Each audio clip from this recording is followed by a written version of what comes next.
Hello everyone, my name is Cécile Joannin. I'm working at Saft Connected Energy Division, and today with my teammate Isabelle Sourmet, we will share some advice about the process of selecting a battery for a long life IoT application.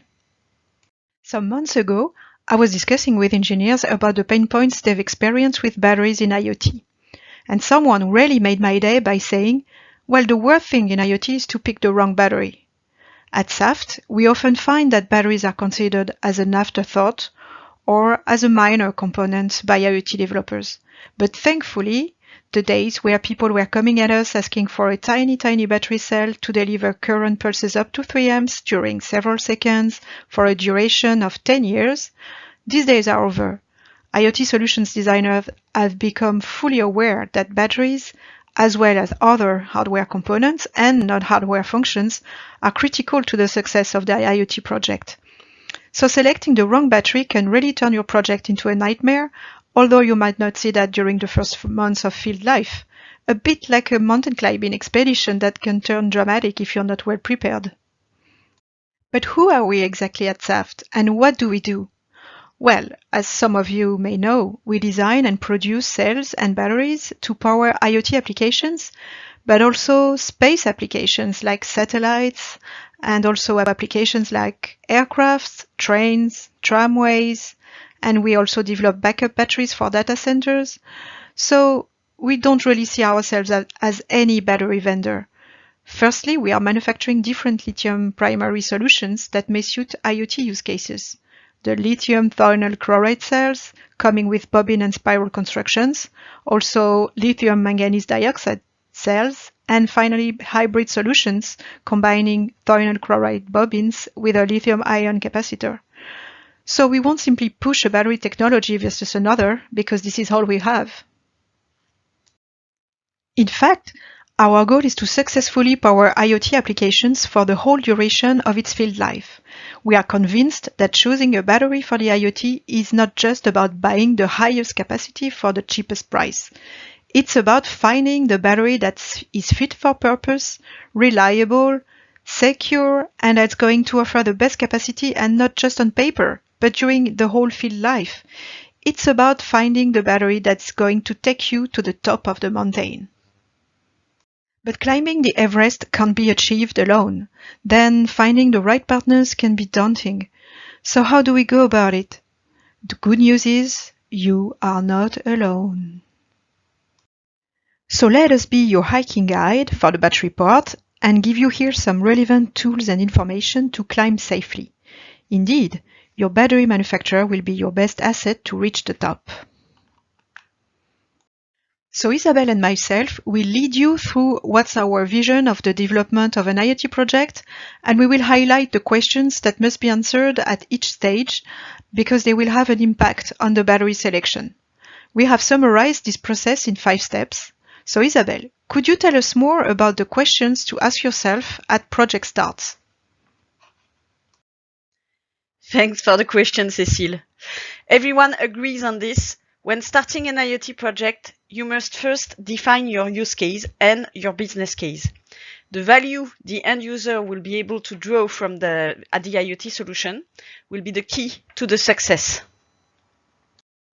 At such an early stage, it's not easy to figure out which battery you'll be using since the electronics is not defined yet. But still, the battery form factor will influence the mechanical design of the device. You could start by answering several questions to narrow down your battery options. The first one is which connectivity solution are you going to adopt? Are you planning to work with a radio or cellular communication? Another question is how many times per day do you imagine transmitting data? Those choices will impact the type of battery that could match your project requirements. Next is how long does your solution need to be deployed without maintenance or replacement to reach your ROI objective? And where is your device going to be deployed? Indoor or outdoor, in Russia or India? And finally, What are the applicable standards linked to the end user application? All of these answers will have an impact on the battery selection.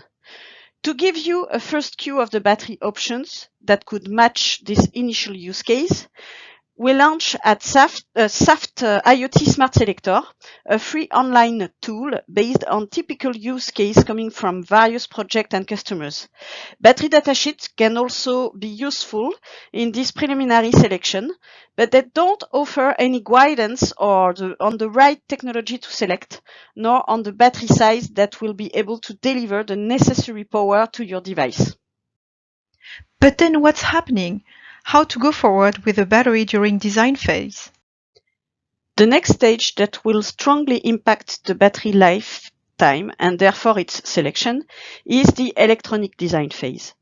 The choice of the electronic components, along with the software development, particularly to the use of low-consuming modes, must be taken into account to accurately estimate the power budget of the device.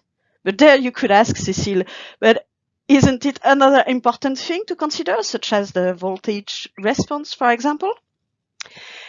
At this stage, there is a very important parameter to consider, which is the cutoff voltage of the electronics.